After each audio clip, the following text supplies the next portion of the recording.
Sean bienvenidos, reciban un cordial saludo.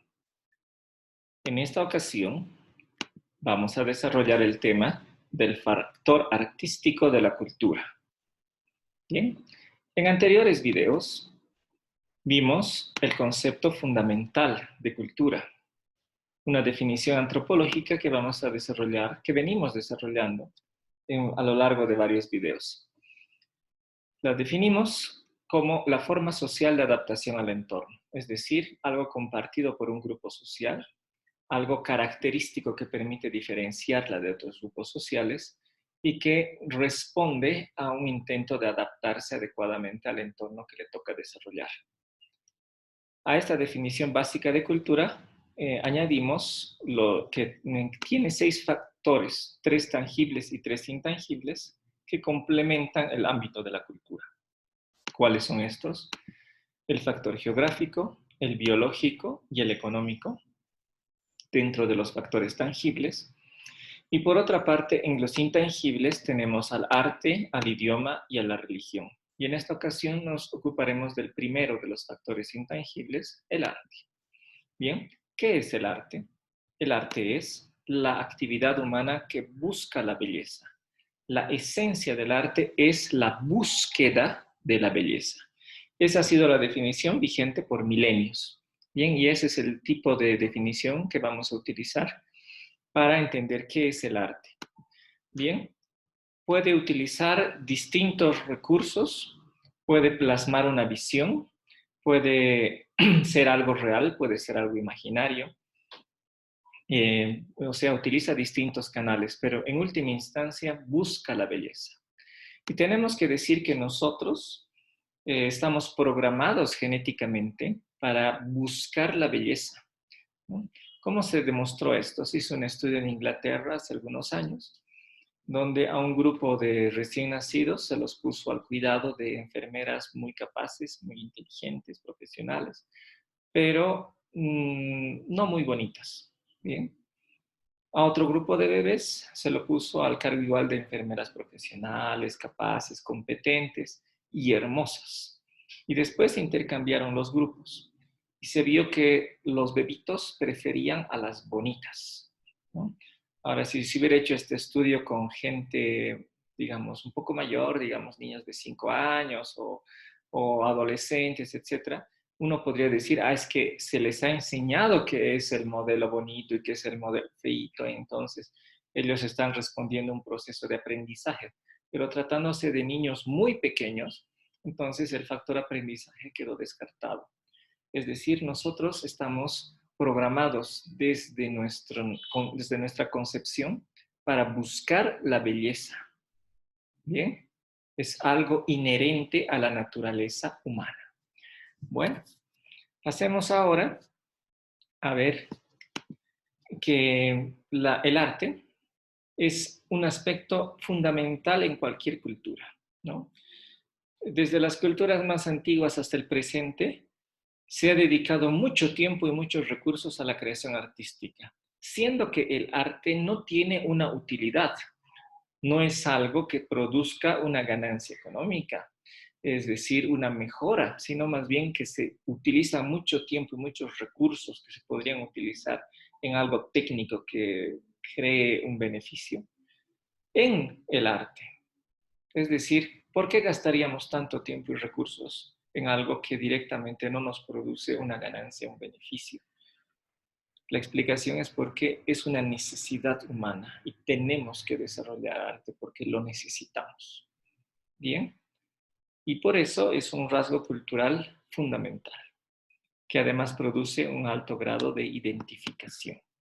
Bien, ahora vamos a diferenciar un poquito entre arte clásico y contemporáneo. Bien, la definición clásica de arte, ya se las comenté, es la búsqueda de la belleza. Y tenemos ahí la reconstrucción de lo que sería el Partenón de Grecia, una obra arquitectónica muy famosa que se ha diseñado en base a los criterios de la belleza. Se trató de construir el edificio más hermoso posible, ¿no? Y ese fue el resultado que se logró con el Partenón.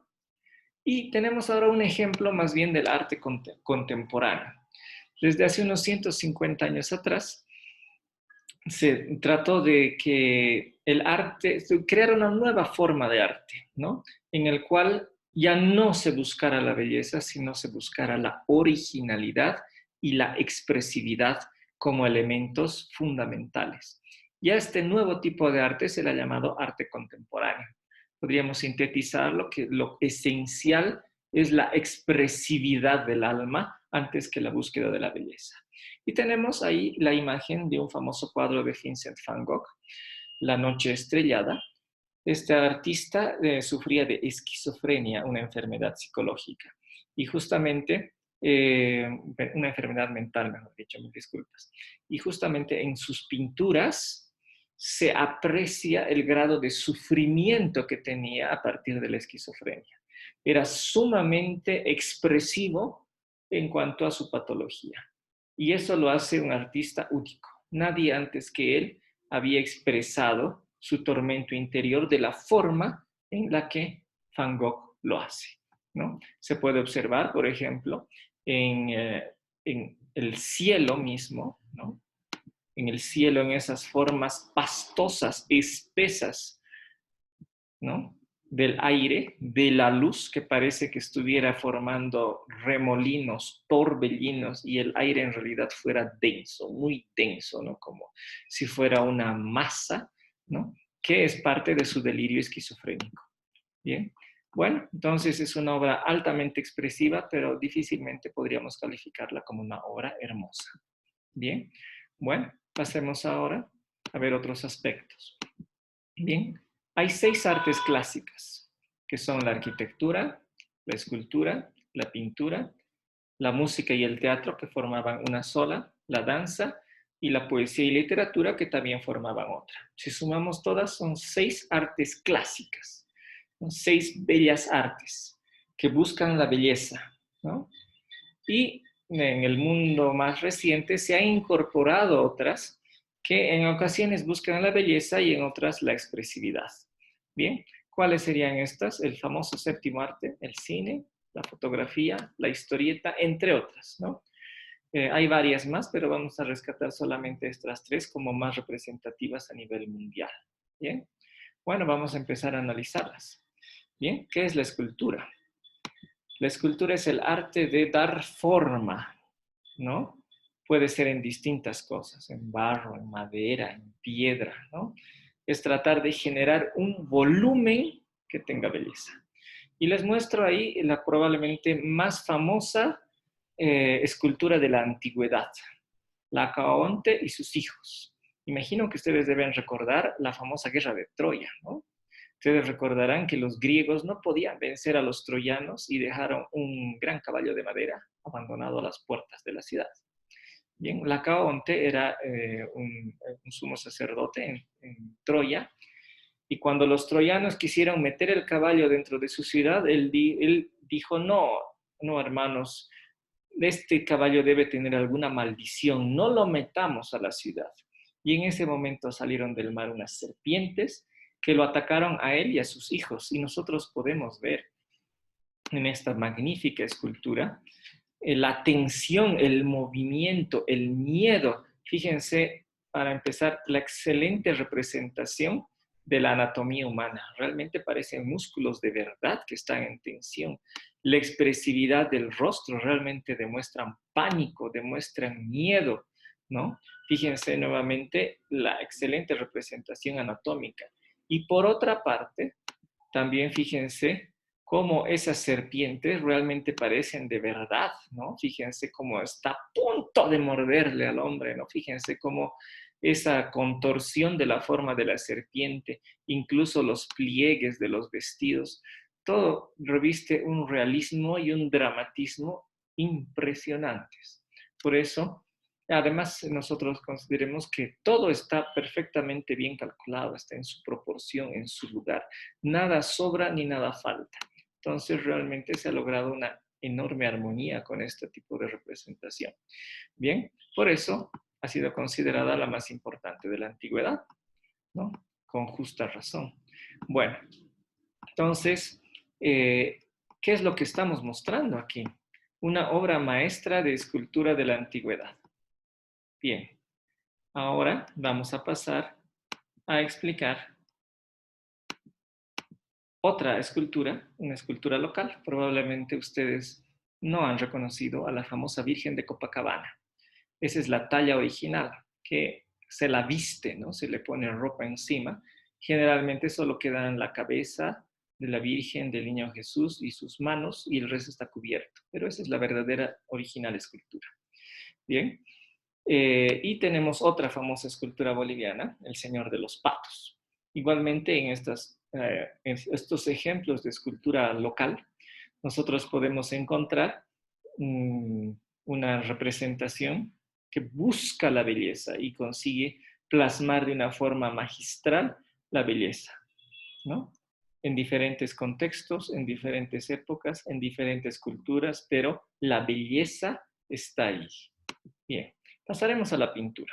Bien, es el arte de pintar o de la representación gráfica. Imagino que ustedes se han dado cuenta que el cuadro que están viendo es impresionista. Y es impresionante, valga la redundancia, porque da la impresión que el agua se mueve y da la impresión que las hojas de los árboles se mueven también impulsadas por la suave brisa que también está moviendo el agua, ¿no? ¿Cómo se ha logrado esto? El pintor ha hecho manchitas, muchas manchitas, que dan la impresión que de verdad existe movimiento en el agua, en los reflejos y en el entorno, ¿no? Es decir, uno casi siente la brisa a través de la pintura. Bien. Y por otra parte tenemos una famosa pintura boliviana, uno de los arcángeles arcabuceros de Calamarca. ¿Qué tiene de especial esta representación? Primero que es sumamente grande, ¿no? Y es sumamente detallada. De hecho, las partes con encaje de la pintura, por ejemplo acá, han sido pintadas con tanto cuidado que uno puede ver en el original hilo por hilo, pintado hilo por hilo esa parte. Entonces, realmente impresionante. Y además, ¿qué nos representa? A un arcángel vestido con el traje militar de gala de su época, con el último avance en cuanto a armamento de su época, que corresponde al arcabuz, que es este. Es decir, el modelo de fusil más avanzado de su época, ¿no?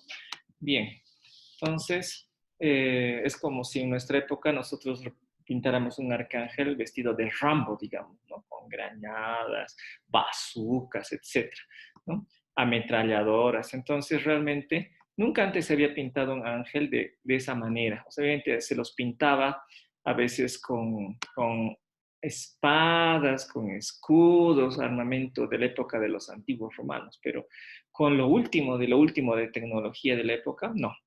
Y además está con el traje de gala, ¿no? Para desfilar, ¿no? Que obviamente también tiene en sí mismo una carga de lujo espectacular. Bien, entonces eso hace que esta sea una de las pinturas bolivianas más famosas, ¿no? Bien, pasaremos ahora a explicar otras dos artes, la música y el teatro. Empezaremos hablando de la música. La música es el arte de combinar los sonidos y crear una sensibilidad, conmover el alma a través de la armonía de la melodía y el ritmo combinados. Bueno, para disfrutar mejor de lo que es la música, he preparado una breve pieza musical. Mientras ustedes la escuchan, me gustaría que se imaginen, mejor dicho, que se pregunten, ¿qué emociones me produce lo que voy a escuchar? ¿Qué emociones me despierta esta pieza musical?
Muy bien.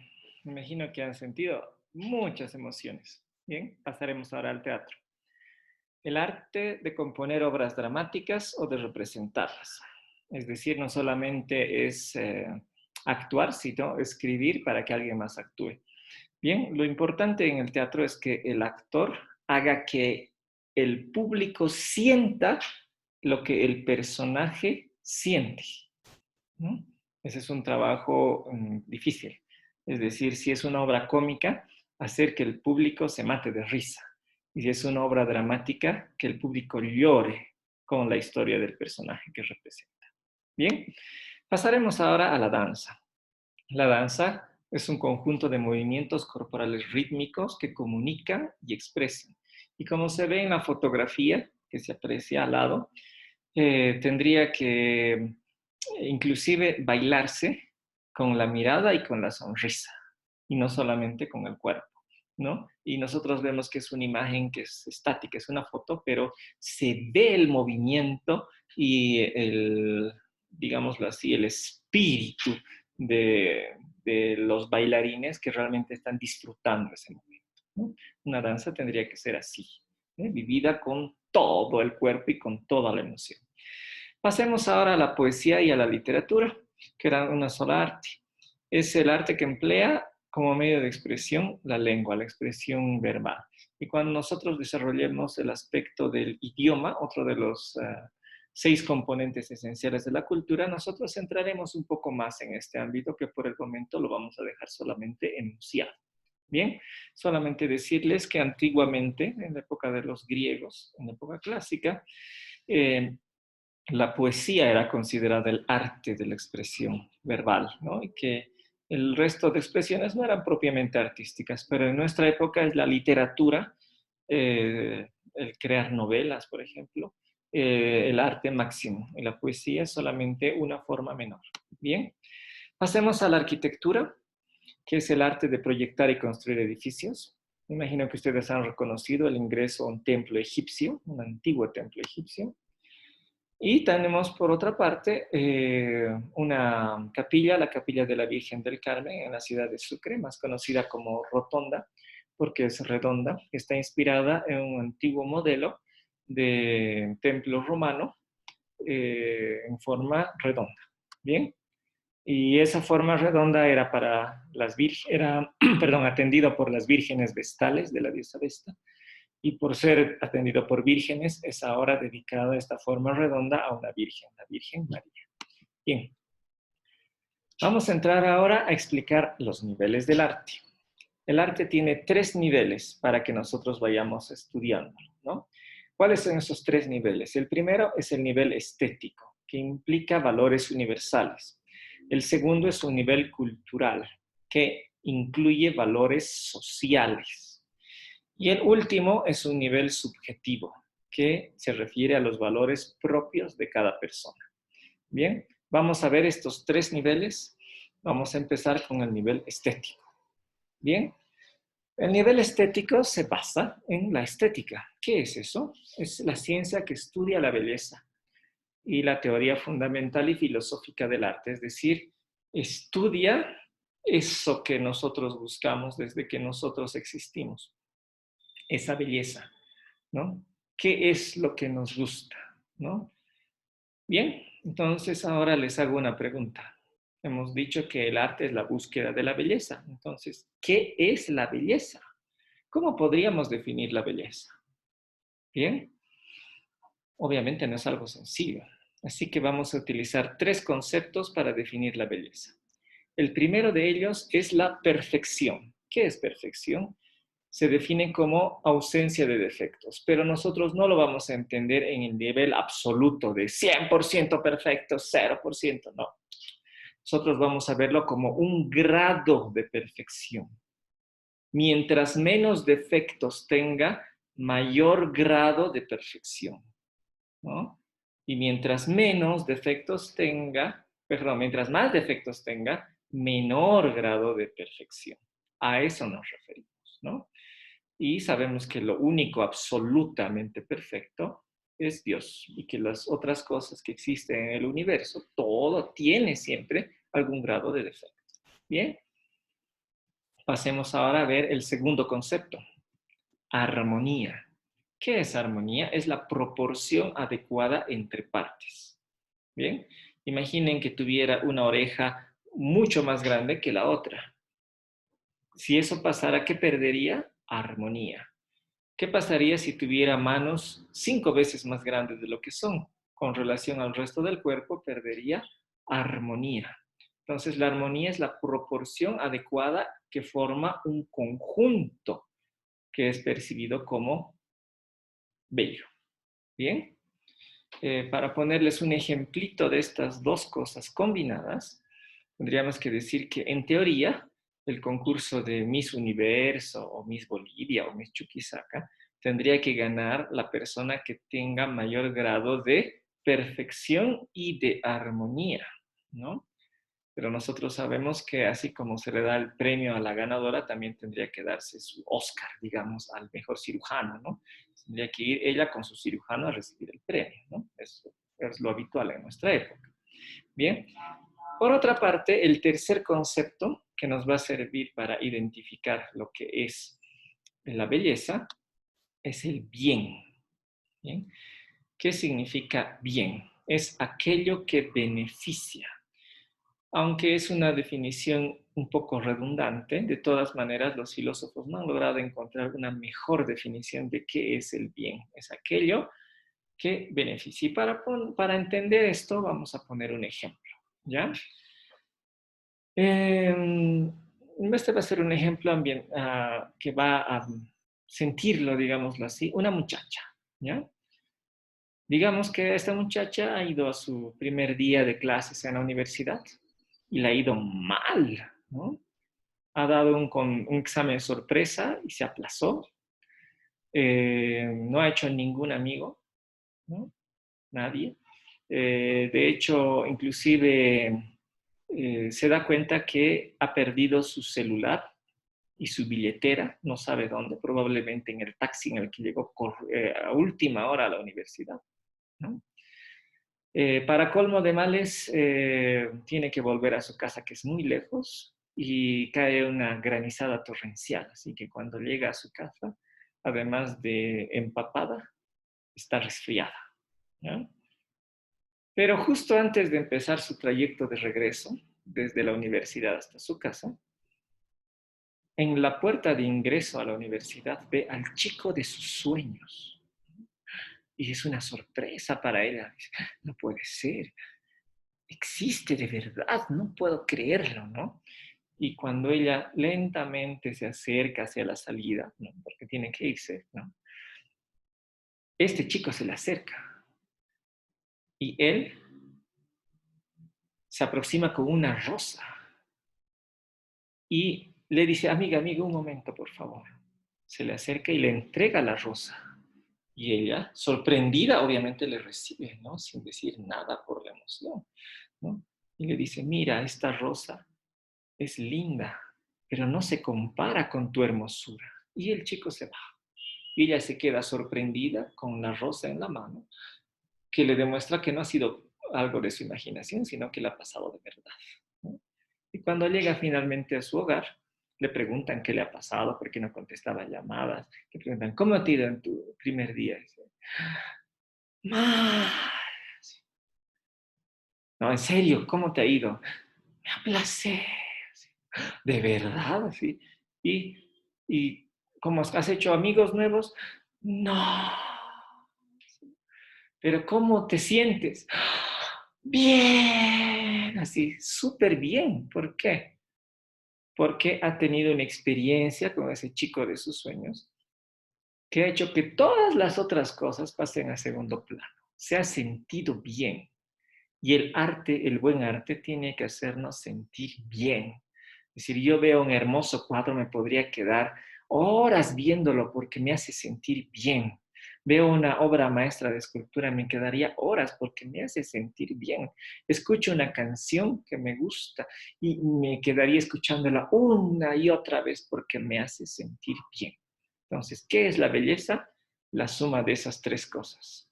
La perfección, ausencia de defectos, la armonía, proporción adecuada entre partes y el bien. aquello que beneficia mi alma. Bien, esa es la belleza. Eso es lo que nosotros estamos programados a buscar desde que somos concebidos. Bien, bueno, ya hemos terminado con el nivel estético, es decir, el nivel que compartimos todos los humanos. Está en nuestros genes y lo disfrutamos todos, ¿no? Y ahora pasaremos al segundo nivel, el nivel cultural. El nivel cultural corresponde a aquello que nos enseña nuestro grupo social. Nosotros, cuando nacemos, venimos al mundo en un contexto social y cultural. Y ese contexto social y cultural nos enseña muchas cosas. Entonces, este grupo humano nos enseña a preferir unas cosas y a no preferir otras cosas. ¿Bien? Y entonces vamos a ver que esa parte también existe. Nos enseñan y lo asimilamos. ¿Bien? Y esa cosa que nos enseñan se le ha llamado estilos artísticos. ¿Qué es un estilo artístico? Es un conjunto de características de una cultura en un momento determinado de la historia, ¿no? Es algo típico. Para que ustedes entiendan un poco mejor esto, vamos a hablar de las figuras humanas. Cómo es considerado un hombre apuesto, cómo es considerada una mujer linda en determinadas épocas de la historia en el mundo occidental. ¿Bien? Bueno, empezaremos viendo esto. Vamos a hablar de la belleza en la época gótica. ¿Cómo eran los hombres, mejor dicho? Para empezar, los hombres hermosos en la época gótica. Pues como pueden ver en la imagen de Cristo, en este famoso cuadro de Roger van der Weyden, es un hombre poco atlético. Fíjense, esos brazos, esas piernas no son precisamente grandes de fisiculturista, no lo son. Bien. ¿Y cómo son las mujeres? Las mujeres tienen un vientre prominente, un vientre grande. Nosotros vamos a fijarnos la pancita de María Magdalena. Es enorme. Bueno, parece que tuviera algunos meses de embarazo, pero en realidad no está embarazada, ¿no? Es que así eran las mujeres bellas en la época gótica. Eso lo veremos mejor en el siguiente cuadro, que corresponde a Giovanni Arnolfini y su esposa.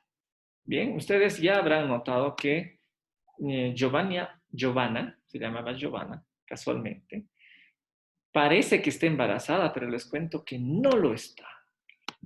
De hecho, se nota que tiene una gran pancita y que además ella, ¿qué está haciendo? Está levantando el pliegue de su vestido para inclusive parecer, para que su pancita parezca más grande de lo que en realidad es, ¿no? Bien, entonces, decirles que ella no está embarazada. ¿Y cuál sería la pancita gótica ideal? Digamos, ¿no? Sería una pancita tan voluminosa que si la chica saltara, al momento de bajar, ¡tum!, la pancita daría un rebote. Esa sería la pancita gótica extraordinaria. Bien, entonces a los hombres nos gustaba en esa época el rostro, sí, nos gustaba. Nos gustaba los pechos, sí, nos llamaba la atención. Los glúteos, también, pero la pancita era lo máximo en la época gótica. Bien, bueno, pasaremos ahora a ver bueno, ya les he dicho que la pancita es una parte atractiva y que si nos fijamos en la figura del novio, pues no parece precisamente muy atlético. Y estos dos eran considerados en su época el hombre más apuesto y la mujer más hermosa, y casualmente los dos se casaron, ¿no? O sea, era lo máximo de la belleza posible en cuanto a figuras humanas de la época gótica. Bien, pasaremos al estilo renacentista. En el Renacimiento se recupera la belleza de la antigua Grecia y entonces, ¿cómo va a ser el hombre ideal? Va a ser un hombre fuerte y ágil. Bien, ya va a tener más músculo que el gótico, ¿no? Puede esto apreciarse en la famosa escultura David de Miguel Ángel, ¿no? Donde se puede ver al joven David que está a punto de enfrentarse con el gigante Goliat y está yendo solamente armado de su honda y de una piedra, ¿no? Y entonces ahí se nota, digamos, el vigor juvenil, ¿no? Joven, fuerte y ágil, ¿no? El ideal de la belleza renacentista. Y vamos a hablar ahora de la mujer renacentista. Pues les cuento que las mujeres renacentistas ideales eran robustas. Se puede ver en este cuadro, La Primavera, de Sandro Botticelli, justamente varios modelos femeninos. Pero fíjense que tienen pancita. Vamos a resaltar la pancita de esta figura del extremo. Fíjense cómo le cuelga un poquito, ¿no? Ya no es tan grande como en la época gótica, ¿no? Pero todas las figuras femeninas tienen su pancita notoria, ¿no? Bueno, eh, veamos ahora. En el mismo cuadro nosotros tenemos, perdón, ¿no? En el mismo cuadro nosotros tenemos una figura, un par de figuras masculinas. Fíjense, acá está un varón renacentista. Fíjense, pura fibra, nada de grasa prácticamente, atlético, fuerte. Y la mujer, como les había dicho, era más bien algo robusta. Bien, ahora sí continuamos. Vamos a ver una famosa pintura boliviana, la Virgen de Guadalupe. Bueno, ahora está completamente cubierta de joyas, ¿no? Pero si no estuviera completamente cubierta de joyas, reproduciría un modelo similar al que vemos en el cuadro de Sandro Botticelli. Una virgencita robusta con pancita, quiero decir. ¿Bien? Listo. Vamos a entrar al barroco. Y sucede que en el barroco las figuras se hacen todavía más robustas, ¿no? Fíjense el grosor de los muslos de Susana en el cuadro que ustedes están observando, ¿no? Si comparan con los muslos de las magníficas, probablemente es unas 4 a 5 veces más grueso que un muslo de las magníficas, ¿no? Y esta obviamente era la belleza ideal del periodo barroco. Bien, ¿por qué lo lograban o cómo lo lograban? Bien, pues con un alto consumo de calorías. Una buena parte de la comida boliviana actual es justamente una comida inspirada en el periodo barroco u originada en el periodo barroco. ¿Cómo es eso? Es no un plato normal, es un plato enorme, ¿no? Donde prácticamente la comida está rebalsando. Imaginemos un plato de charquicán, ¿no? O charque cochabambino, ¿no? Ahí tenemos harto mote, encima tenemos hartas lonjas de carne, tenemos quesillo, tenemos huevos, tenemos al lado prácticamente un vaso de llajua, digamos, para comer, ¿no? Entonces es harto, así que uno dice, realmente esto llenaría a varias personas, no a una, sino a varias personas, ¿no? Y hay que comérselo todo, ¿no? Ese tipo de comida, ¿no? Además, en la época, otra cosa que se consumía bastante era el azúcar, ¿no? ¿Cómo era eh, la taza de chocolate de la época? Pues bien, lo que se hacía era servirse en una taza grande azúcar, ¿no? Y después se le echaba el chocolate. Y tenía que ser tan espeso que agarraba uno la cucharilla y la tenía que colocar en la mitad y la cucharilla tenía que quedarse ahí parada en la mitad y ese era el buen chocolate de la época, ¿no? Entonces ustedes comprenderán que sí se comía con hartas calorías y entonces era posible obtener una figura como la de Susana. Bien, bueno, pasemos ahora a ver algunos otros ejemplos, incluso entre la gente del pueblo, como en la lechera, ¿no? Una mujer humilde del pueblo, también se consigue una figura robusta en base al consumo de hartas calorías. Aquí tenemos un cuadro colonial boliviano de Melchor Pérez de Holguín, donde se ve las figuras robustas en todos los personajes. Bien, bueno, ¿y cómo eran los varones? Pues los varones eran, como se ve en este cuadro, robustos, sí, porque comían lo mismo que las mujeres, sustancioso, eh, bastante azucarado, pero también hacían ejercicio, entonces eran robustos y a la vez fuertes, ¿no? Por el ejercicio físico. Bueno, como ustedes verán, hemos hecho un breve repaso. Me olvidaba mostrarles a 3 figuras más del periodo barroco. La señorita de la izquierda era la Miss Universo de su época, la esposa del pintor Pedro Pablo Rubens. Bien, se notará que las mujeres en general tenían caderas prominentes, piernas gruesas y solamente el cuello podríamos decir que era algo delgado. Bien, un cuadro colonial que nos muestra más o menos lo mismo. Bueno, pasaremos muy brevemente ahora a explicar las artes contemporáneas, ¿no? Perdón, me olvidaba mencionar. Habíamos dicho que habían tres niveles. Nivel estético, ya lo explicamos. El nivel cultural, que estamos explicando ahora. Pero existe el tercer nivel, el nivel individual. Sucede que cada persona, cada uno de nosotros, tiene sus gustos particulares. Puede decir, bueno, en mi época me han enseñado esto, pero yo prefiero esto otro, ¿no? Yo escojo esto otro, ¿no? Por decirlo así, en mi familia escuchan todos reggaetón, pero yo soy rockero, ¿no? Aunque ellos escuchen, pero yo prefiero escuchar otro tipo de música, ¿no? Cada quien puede tomar sus propias decisiones también. Es decir, existe el plano de nuestra naturaleza humana, existe lo que nuestro ambiente social nos enseña, también existe el plano de la libertad individual de escoger algunas cosas que uno mismo escoge porque usa su libertad y prefiere eso. ¿Bien? Entonces, esos son los tres niveles, ¿no? Muchas veces alguien dice, no, en cuestión de gustos no hay nada escrito. Y yo digo, hay bastante escrito, ¿no?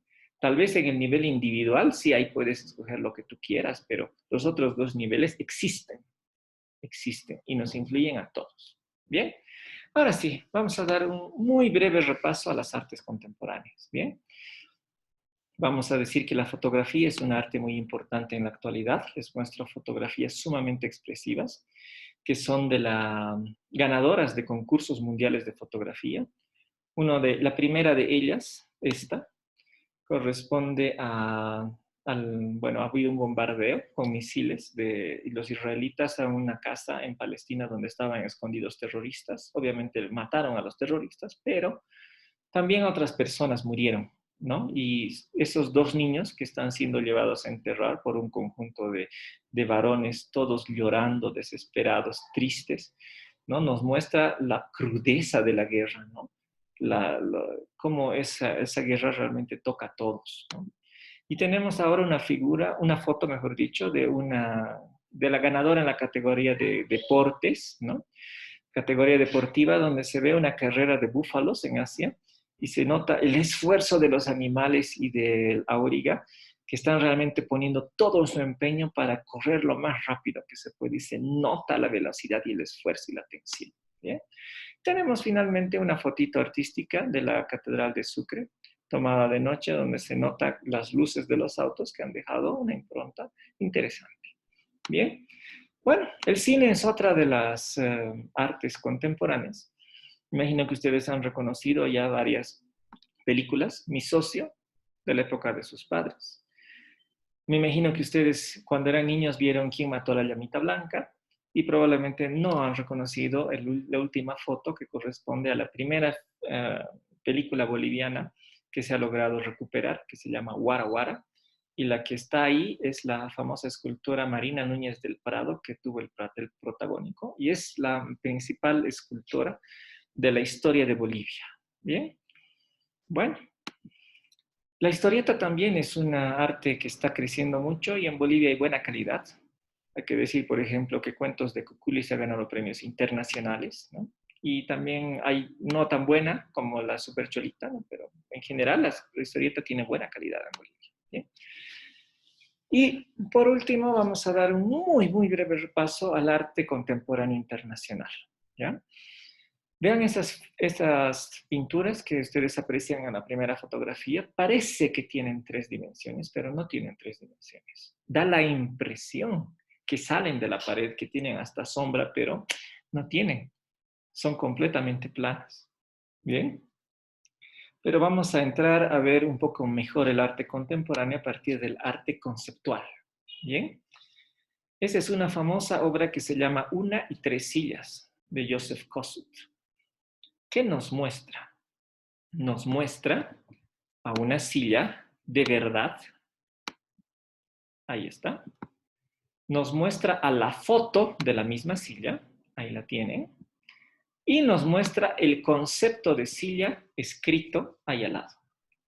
¿Bien? ¿Qué trata de mostrarnos Kosuth con esto? Nos dice que nosotros muchas veces nos encontramos con objetos comunes como la silla, ¿no? Pero nunca habíamos visto tres dimensiones de la misma silla al mismo tiempo. La dimensión real, la silla de verdad, la dimensión icónica, la imagen de la silla, y la dimensión simbólica, el concepto de silla. Las tres cosas al mismo tiempo. Y él dice, yo soy el primero que te muestra estas tres dimensiones al mismo tiempo, en el mismo lugar. Y es lo que está haciendo con su obra. Mostrarte las tres cosas al mismo tiempo. Bien. Pasemos ahora a la siguiente obra. Divided, de Damien Hirst, es decir, dividido. ¿Qué es lo que ha hecho? Agarró una vaca, la partió por la mitad con láser y cada una de las mitades las puso dentro de esta resina plástica. ¿Bien? Y hay una persona que ha venido a ver su obra y está caminando por el medio de la obra, ¿no? ¿Qué es lo que quiso mostrar Damien Hirst? Bien, él hizo esta representación en Inglaterra. Ahí, por cierto, ha vendido esta obra en más de 100.000 euros, no me acuerdo cuánto, ¿no? Bueno, o sea, es el mejor artista pagado de nuestra época, ¿no? Bien, entonces, ¿qué es lo que dice él? Es una crítica a la muerte. Dice, bueno, cada día en Inglaterra, donde se hizo esto, se matan miles de vacas para convertirlas en hamburguesas y en otras cosas para el consumo humano, ¿no? Entonces, la muerte está presente todo el tiempo. Nosotros en nuestra sociedad estamos saturados de muerte, ¿no? Si uno prende la televisión, ahí hay películas de guerra, de violencia, o sea, todo el tiempo hay muerte, ¿no? Y ahora en tiempos de coronavirus, peor, ¿no? Bueno, pero él dice lo siguiente. Tú has visto la muerte de distintas formas, estás hipersaturado, ¿no?